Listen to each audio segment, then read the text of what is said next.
मैं डॉक्टर राकेश कुमार आपसे अनुरोध करता हूं, आप मेरे चैनल को लाइक करें, सब्सक्राइब करें और ज़्यादा से ज़्यादा लोगों के पास शेयर करें। ऐसा मैं इसलिए कह रहा हूं क्योंकि ज़्यादा से ज़्यादा लोगों के पास अगर ये शेयर होगा तो वहां से कुछ जो है आलोचना भी आएंगी। उस आलोचना के आधार पर मैं अपने आप को और इम्प्रूव करूँगा और इसके साथ अगर इसमें कुछ फ़ायदे की चीज़ है तो लोगों के द्वारा लोगों के पास पहुँचेगा तो लोगों का फ़ायदा होगा। आपके द्वारा जाने अनजाने में एक अच्छा कार्य होगा। नमस्कार, मैं डॉक्टर राकेश कुमार प्रश्न कुंडली संख्या 11 में आपका स्वागत करता हूं। आज का प्रश्न है, क्या मैं उपहार जीतूंगा? उपहार का मतलब कि प्राइस, कि क्या मुझे जो है किसी पार्टी मतलब कि किसी भी जो है प्रतियोगिता में मैं जो है पार्टिसिपेट कर रहा हूं, क्या मुझे उसमें उपहार मिलेगा? यह देखते हैं। कैसे देखते हैं? जो निश्चित सूत्र है, देखिए, यदि शुभ ग्रह 3, 5, 7 और 11, ऐसा क्यों कहा गया है, इन भावों को क्यों लिया गया है, इसको बता देना मैं उचित समझता हूँ। तीसरा भाव जो होता है वो पराक्रम का होता है। पांचवा भाव था बुद्धि के आवेग का होता है। मीन्स पराक्रम का मतलब शारीरिक बल और पंचम का मतलब बुद्धि बल। ठीक। सातवें का मतलब होता है आपको जो है उपहार की प्राप्ति। 11वें में होता है उपहार की बात करता है और उपहार की प्राप्ति जो होता है वह आपको कौन सा वह 7वां दिलाएगा।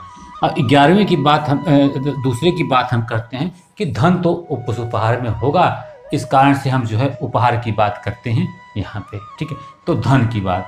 अब क्या होता है, अब आजकल का कंपटीशन कभी कभी दिमाग का होता है, परिश्रम का नहीं होता है।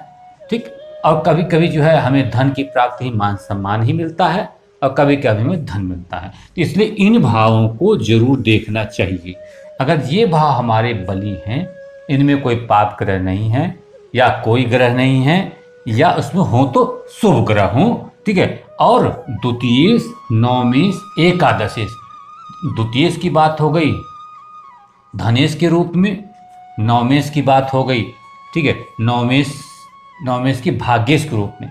जब किसी प्रतियोगिता में भाग्य जुड़ जाता है, भाग्येश जुड़ जाता है, तो वह आपको लाभ दिलाता है, वह आपको, ठीक है, उस कंपटीशन में मदद करता है जीतने के लिए। ये ध्यान दीजिएगा कि भाग्य का होना जरूरी बन जाता है। एकादशेश जो उपहार का भाव होता ही है, लाभ का भाव होता है, उपहार की होता है। और इसमें आपको सप्तम भाव में आपको उपहार की प्राप्ति होती है। आभूषण प्राप्त होते हैं, धन प्राप्त होता है, गहने प्राप्त होते हैं, कपड़े प्राप्त होते हैं। जिस टाइप का मतलब उपहार होगा, ठीक है। अब तो देश काल परिस्थिति बदल गई है, फिर भी जो है अब हमको जो है इतने भावों को ना देख के हम थोड़ा बहुत अपने, ठीक है, कि भाई अगर हमारे पास किसी कंपटीशन की बात आ गई जिसमें जब पढ़ाई लिखाई की बात हो गई या दिमाग की ज़्यादा की बात है, तो ये थोड़ा कमज़ोर भी है तृतीय, लेकिन ये भाव ज़्यादा बली है, तो हम आकलन लगा लेते हैं, जीत जाएगा।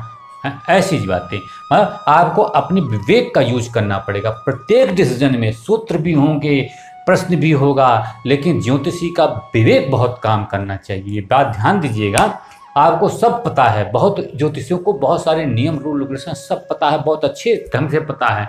लेकिन मैंने कहा कि करंट समय में, मतलब कि जो है जो वर्तमान समय में जब आपको किसी बात किसी को फल कथन कहना है तो आपका विवेक उसमें बहुत ही अच्छे ढंग से कार्य करना चाहिए।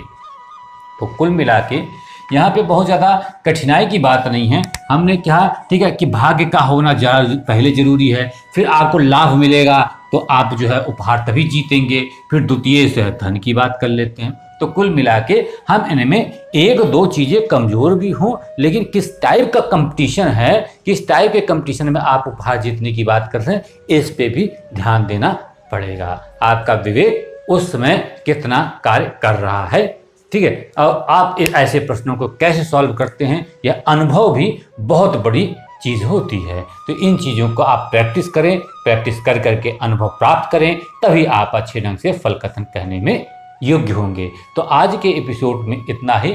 नेक्स्ट एपिसोड में किसी अन्य प्रश्न के साथ आपके सामने उपस्थित होंगे। तब तक के लिए हमें आज्ञा दीजिए। धन्यवाद।